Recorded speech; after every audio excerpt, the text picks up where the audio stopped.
ভারতের সর্বকালের শ্রেষ্ঠ দাবা খেলোয়াড় কে? এই প্রশ্নের বোধহয় একটাই উত্তর হয়, বিশ্বনাথন আনন্দ। ভারতকে ক্রীড়া জগতে শ্রেষ্ঠ আসনে যে মহান ক্রীড়াবিদরা বসিয়েছেন, তিনি তাদের মধ্যে উজ্জ্বল এক নক্ষত্র। ছোটবেলা থেকেই দাবা খেলার প্রতি তীব্র আকর্ষণ ছিল তার। অঙ্কের প্রতি অনুরাগী এই মেধাবী ছাত্রকে বাবা মা দাবার প্রশিক্ষণ ক্ষেত্রে মাত্র 6 বছর বয়সে পাঠান। আন্তঃস্কুল দাবা খেলার আসরে যোগদানের মাধ্যমে উত্থান হয় এই বিস্ময় বালকের, যার সাফল্যের আলোকদূতি ছড়িয়ে পড়ে জাতীয় এবং আন্তর্জাতিক স্তরে। 1988 সালে মাত্র 15 বছর বয়সে সর্বকনিষ্ঠ ভারতীয় হিসাবে গ্র্যান্ড মাস্টারের স্বীকৃতি পান।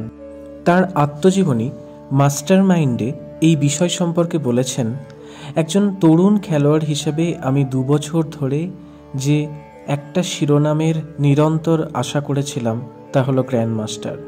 ভারতে তখন কোনো গ্র্যান্ড মাস্টার ছিল না এবং আমার সাধনা সেই একটি বিশাল স্বপ্নকে ঘিরেই আবর্তিত হয়েছিল।